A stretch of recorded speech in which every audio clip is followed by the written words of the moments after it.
कहानी की दुनिया चैनल में आप सभी का स्वागत है दोस्तों। क्या तुमने कभी सोचा है कि अगर तुम किसी और मर्द के साथ शारीरिक संबंध बनाओ तो हमारे रिश्ते में एक नई ताजगी आ सकती है। आकाश के यह शब्द सुनकर नीता निशब्द रह गई। उसे अपने कानों पर यकीन नहीं हो रहा था। वह सोच भी नहीं सकती थी कि उसका पति, जिसे वह इतनी इज्जत और प्यार करती है, ऐसा कुछ कह सकता है।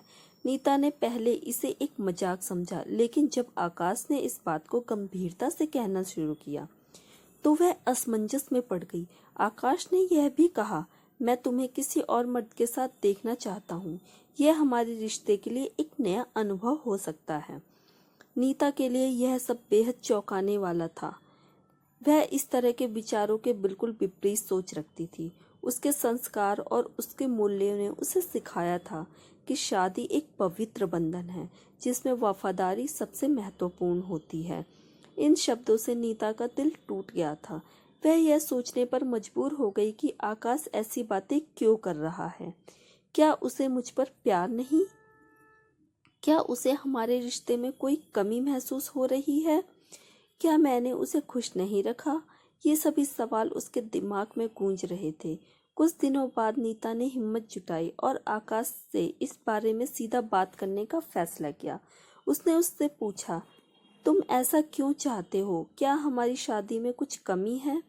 क्या मैं तुम्हें खुश नहीं रख पा रही हूँ?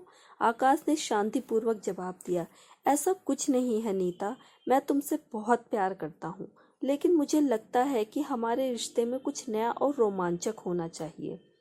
मैंने सुना है कि कई लोग ऐसा करते हैं और उनसे उनका रिश्ता और मजबूत हो जाता है। नीता ने गहरी सांस ली और आकाश से बड़ी ही शांति से कहा, आकाश, हमारे रिश्ते की ताकत हमारे प्यार और विश्वास में है।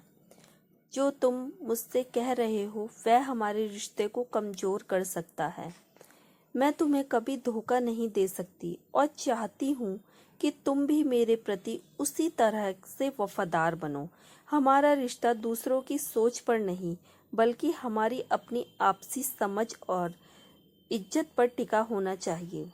आकाश चुप था, लेकिन उसे नीता की बातों का अर्थ समझ में आ गया था। उसने महसूस किया कि उसने नीता के प्रति अनुचित बात की थी और उसे अपनी सोच पर पुनः विचार करना चाहिए। उसने नीता से माफ़ी मांगी और कहा, मुझे माफ़ करना, मैं समझ नहीं सका कि मेरी बातों से तुम्हें कितनी पीड़ा होगी। मेरा इरादा हमारे रिश्ते को मजबूत बनाना था, लेकिन अब मुझे एहसास हो गया है कि मेरे विचार गलत दिशा में जा रहे थे। नीता ने आकाश को माफ़ कर दिया, लेकिन यह घटना हमेशा उसकी याद में बनी रही। उसने महसूस किया कि रिश्तों में सच्चाई, ईमानदारी और वफादारी ही सबसे अधिक महत्वपूर्ण होती है। नए अनुभव और बदलाव तभी सही होते हैं जब दोनों साथी उसमें सहज और सहमत हों। यह कहानी हमें यह सिखाती है कि एक रिश्ते में प्यार, वफादारी और सम्मान सबसे ज़रूरी होते हैं। किसी भी रिश्ते में किसी एक की इच्छा या दबाव दूसरे के लिए भावनात्मक और मानसिक कष्ट का कारण बन सकता है। रिश्तों में तभी सफल होते हैं जब दोनों साथी एक दूसरे की भावनाओं का आदर करें और उसे सच्चे दिल से निभाएं। आज की कहानी आपको कैसी लगी दोस्तों? हमें कमेंट करके ज़रूर बताएं। वीडियो अच्छी लगी तो लाइक करें, कमेंट करें और चैनल को सब्सक्राइब करें। हर हर महादेव दोस्तों।